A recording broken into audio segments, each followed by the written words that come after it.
just tell them, explain to them what we're showing here is the results of a worn or loose air valve.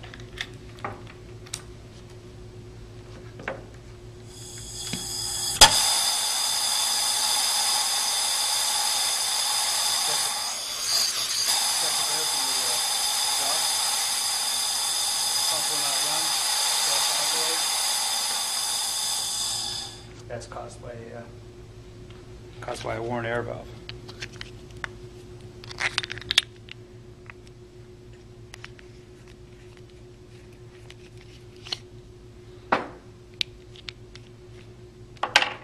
So if that air valve is loose, oops.